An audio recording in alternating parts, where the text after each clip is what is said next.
හිතේ එකක් කියන හුඟක් දේවල් ඇස් පියන් මට කියන්න නුඹයි හිටියේ මගේ තනියට මගේ කියලා දැනෙන්න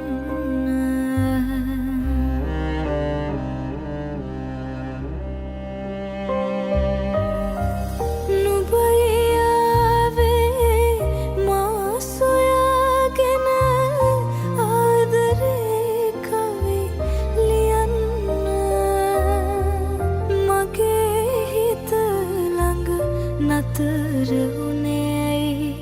කවදා හරි